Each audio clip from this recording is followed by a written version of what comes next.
सुनेंगे हमारे प्रिय माननीय सांसद पूर्णिया के श्री राजेश रंजन उर्फ पप्पू यादव जी। अस्सलाम वालेकुम। सब भालो छी तो बहुत अच्छा। सम्मानित हमारे दूर से आए सभी विद्वान मौलाना साहब लोग, मदरसे के सभी हमारे मौलाना साहब, इस जलसे के सदस्य साहब, सभी कमेटी के मेंबरान, जनप्रतिनिधि, पंचायत समिति, हमारे जिला पार्षद विवेका बाबू, हमारे सभी यहाँ जितने मन पर तासीर लोग हैं, सब हमारे बहुत ही विद्वान, जो जिनके कर्तव्यों से आज समाज के निर्माण में जिनकी भूमिका है, सब लोग इस मंच पे विराजमान और सब मोहब्बत के रास्ते चलने के लिए हमेशा इंसानियत की मदद के लिए लोग आपके बीच आते हैं। मैं इन सब का इस सदन में जो लोग बुजुर्ग हैं, मेरे गार्जियन हैं, ईश्वर तो देवकुल बुजुर्ग हैं, हमारी माँ बहन बेटियां इधर सुन रही, मैं उनका भी, जिनके जीवन से हम सब जीना सीखते हैं, मुस्कुराना सीखते हैं, इनके जीवन से हमें खुशियां मिलती है। सारी माँ और बेटियां, क्रांति में घर में छात्र युवा साथियों, मेरे साथ अन्य भी जनप्रतिनिधि लोग यहाँ आए हैं, छात्र नेता लोग, अभिषेक सभी लोग आए हैं, मंटू प्रमुख जी, मनोज मुखिया जी, बहुत सारे साथी हमारे रजनीगंज से हमारे सभी सम्मानित नेता लोग, जितेंद्र जी सभी मौजूद हैं। मैं 2-3 बात कहूँगा क्योंकि मुझे जमशेदपुर जाना, कल मेरी सभा है और लगातार एक बाहरकाल भी जाना है। लगातार चूंकि मैं इस 13 तारीख के बाद मैं खुद ही परेशान रहा, मुझे रात में भीड़ में जाने से मना की जाती है सुरक्षा गार्ड के द्वारा और ऊपर से भी। अभी भी आज भी बम्बई दिल्ली से लोगों ने अपराधी को पकड़ के लाया और मैं सिर्फ इतना कहूंगा कि हम सब क्यों हैं, अल्लाह ने हम सबको दुनिया में क्यों लाया। कोई भी ईश्वर अल्लाह हमें लाया है अपने कर्मों और अपने कर्तव्यों के रास्ते चलने के लिए। अल्लाह ने हम सबको खूबसूरत जीवन दिया है, उन्होंने हमें नजदीक अपने बंदे बनाए, उन्होंने अपनी भूमिका के लिए दुनिया में सबसे ज्यादा जो श्रेष्ठकर है वो है मानव जीवन। मानव जीवन, मानव पूजा से बड़ा दुनिया में कोई पूजा नहीं है। मानव की जो पूजा है, मानव धर्म जो है, इससे बड़ा दुनिया में धरती पर कोई भी पूजा नहीं हो सकती। कोई भी जात, कोई भी धर्म, कोई भी वर्ग, कोई भी इंसान, कोई भी रंग, कोई भी गंदा कपड़ा, अमीर गरीब, इंसान को हमें भगवान समझने की जरूरत है। जो इंसान को भगवान समझेगा वो जिंदगी में हमेशा खुश रहेगा, आप इसको समझना। और अल्लाह ने कहा कि हमें अपनी खुशियां नहीं ढूंढना, हमें पड़ोसी की खुशियों को ढूंढना है। हमें परेशान हाल में यतीम जो लोग हैं, जो परेशान हैं, जो गरीब हैं, ऐसे मजबूत लोग हैं, उसकी खुशियों के लिए जीना। हमें मुस्कुराने के अवसर देने हैं इंसानियत के लिए, मानवता के लिए। इसीलिए आज कई तरह के जलसे भी चल रहे हैं। अभी मैं अररिया से आ रहा हूँ, वहाँ जलसे भी थे, वहाँ कई पूजा भी था, फिर हमें बारकाल में पूजा में जाना है, कल बगल में जलसे थे। ये जो जलसा है या सत्संग है, कोई भी ऐसी चीज जब होती है तो उसमें इंसान निर्माण, मानव अहंकार रहित, एक ऐसा मानव जो कल्याण के लिए, जो मानव कल्याण की बात करता है, जो दूसरों के जिंदगी में खुशियों की बात करता है, जो दूसरों का सम्मान करता है, जो दूसरे के विचारों का सम्मान करता है। आप इस्लाम को आप फॉलो करते हैं, इस्लाम को मानते। इस्लाम इस दुनिया में 1/3 में क्यों है? जब जब किसी इंसानियत पर जुल्म हुआ, तब कभी बौद्ध आए, कभी इस्लाम आए, कभी नानक आए, कभी। अब आप इसको महसूस करिए, एक ऐसी विचारधारा मोहम्मद साहब ने दुनिया को दी। तब तो मुसलमान नहीं थे, तब तो अकेला मोहम्मद साहब ने अपने रास्ते को चुना और मक्का से निकले। वो दुनिया के लिए उन्होंने एक नजीर पेश की। और आज हमारे लिए हमारी जिंदगी पूरे विश्व के, जब मैं राम, रहीम, नानक, बुद्ध, मोहम्मद, अल्लाह, ईश्वर की बात करता हूं तो आप सोचिए हमें दुनिया में उन्होंने क्या दिया। हमें खूबसूरत जीवन दिया है सिर्फ मोहब्बत करने के लिए, सिर्फ अपनी जिंदगी के भीतर खुशियां ढूंढने के लिए। और आपकी खुशियां कहां मिलेगी?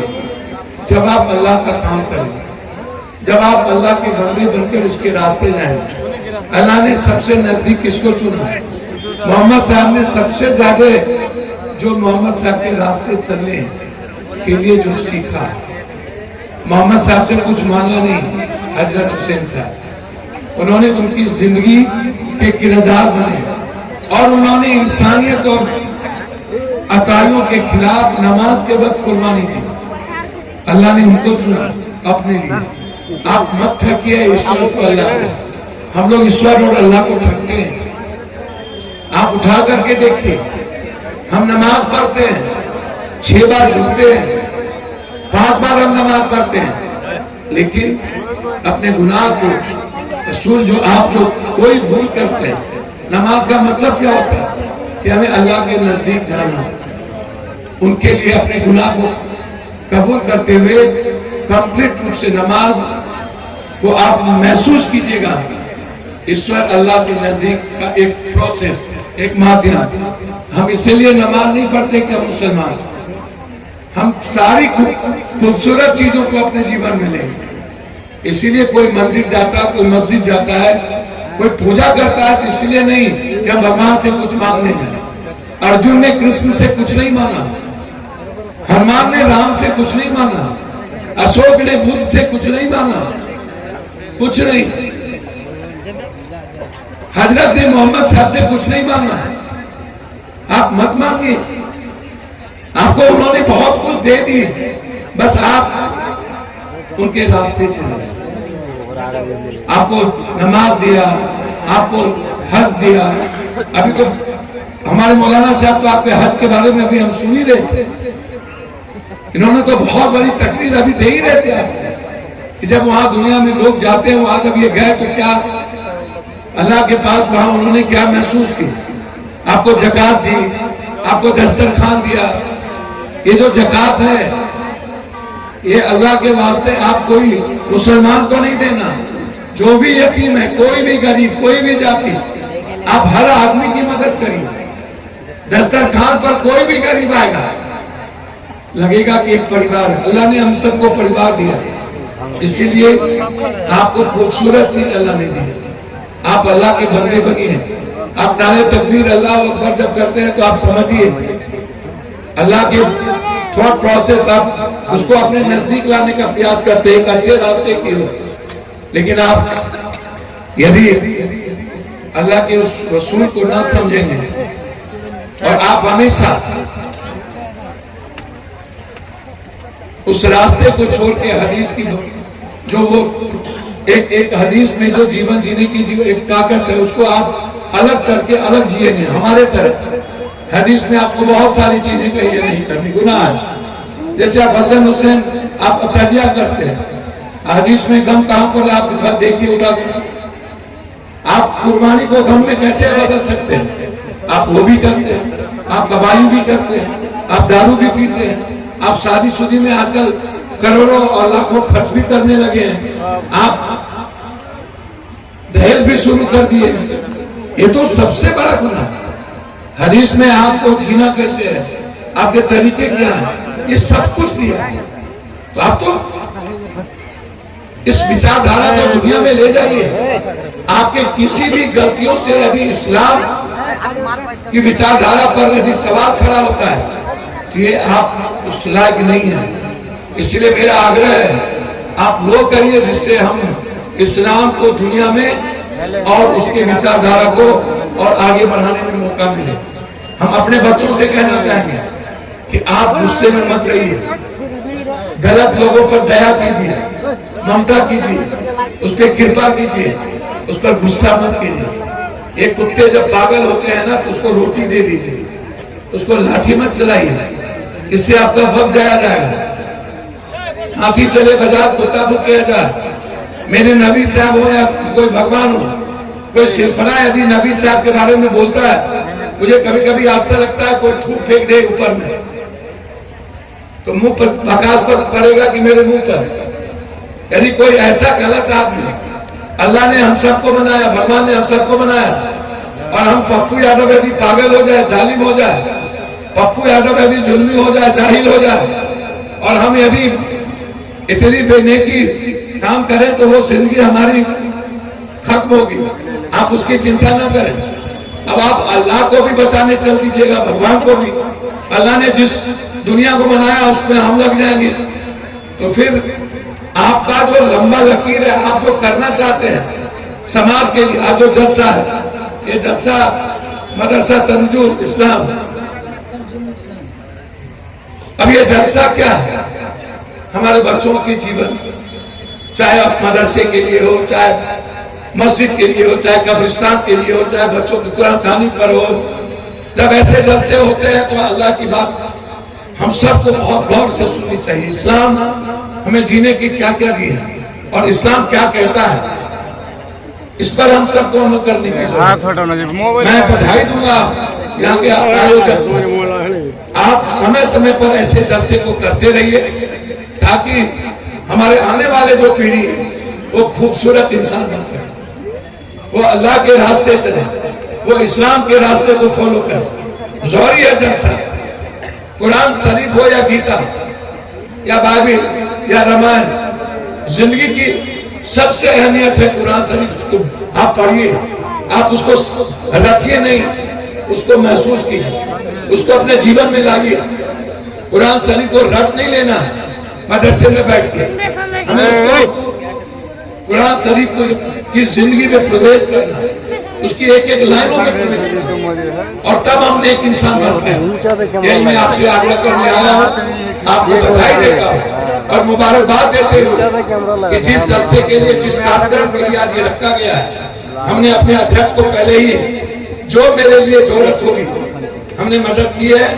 जो आदेश होगा एक खून के तरह हम इस मदरसे के लिए हम पूरी तरह समर्पित, हम हमारी जिला परिषद जी, हमारे प्रतिनिधि, हर तरह से आपको आगे बढ़ाने के लिए हम साथ हैं। मेरी जिंदगी पर आपका अधिकार है, आपसे हम बेइंतहा मोहब्बत करते हैं, आपके जीवन पर कोई तरह का इतनी बड़ी बात अररिया में कह दी। ये गलत लोग जो कभी अच्छा नहीं करते हैं वो नफरत पैदा करते हैं। ऐसे लोगों को आपको कुछ नहीं बोलना है। पप्पू यादव जिंदा है, ऐसे लोग काफी हैं, खत्म हो जाएंगे, आप चिंता मत करिए। आप चिंता, हम बॉम्बे गए, चुनौती दिया गया पप्पू यादव को, बोला बॉम्बे जाके दिखाओ। मैंने कहा कोई भी इंसान हो, चाहे अरोड़ा हो, चाहे कोई, चाहे सलमान, मैंने कहा किसी भी भारत के इंसान को कोई भी ताकत यदि ये चुनौती कहता है कि मैं खत्म कर दूंगा, मैं ऐसा कर दूंगा, जब कोई सांसद अपनी जिम्मेदारी को भूलकर बकवास करता है इंसानियत के को बांटने के नाम पर, ऐसे लोगों के लिए, ऐसे काफिर के लिए पप्पू यादव काफी है। आपको सोचने की जरूरत नहीं है। मैं पूरे दुनिया से लड़ने की ताकत रखता हूं, जिसको लड़ना हो चैलेंज करके लड़ ले हमसे। मैंने कह दिया, चाहे तू मलेशिया बैठा हो, चाहे जहां, यदि इंसानियत के सवाल पर पप्पू यादव सच्चाई के रास्ते है, चाहे बम्बई में बैठा कोई कलाकार हो या फिल्म स्टार, कोई भी जाति, कोई भी वर्ग, यदि तुम्हारे लिए वो तुम समझते हो कि तुम्हारी नापाक हाथ उधर पहुंचेगी तो पप्पू यादव उसके बीच होगा, पहले मुझे मारना पड़ेगा तभी तो। इसलिए आप बेफिक्र हैं, चिंता ना करें, मैं आपका खून हूं, हर गरीबों का अधिकार मेरे पर है। आपसे मैं बेइंतहा मोहब्बत करके मैं जाना चाहता हूं, चूंकि जमशेदपुर जाना है। मैं पुनः एक बार इस कमेटी को धन्यवाद देता हूं और अपने दूर से आए हुए मौलाना साहब को मैं कि आप इसी तरह इस्लाम कि रास्ते कितने खूबसूरत हों, इसको आप सजाते रहिए, इसको आप करते रहिए और इस्लाम की विचारधारा को मजबूत बनाते रहिए। यही मैं आपसे उम्मीद करता हूँ। बहुत बहुत धन्यवाद। अल्लाह हाफिज। इसी बातों के साथ मैं अपनी बात समाप्त करके आप सबको, अल्लाह आपको किसी भी संकट में ना रखे, अल्लाह आपको किसी भी तरह की मजबूरी में ना रखे, आपको परेशानी में ना रखे और आपकी खुशियों का ख्याल रखे।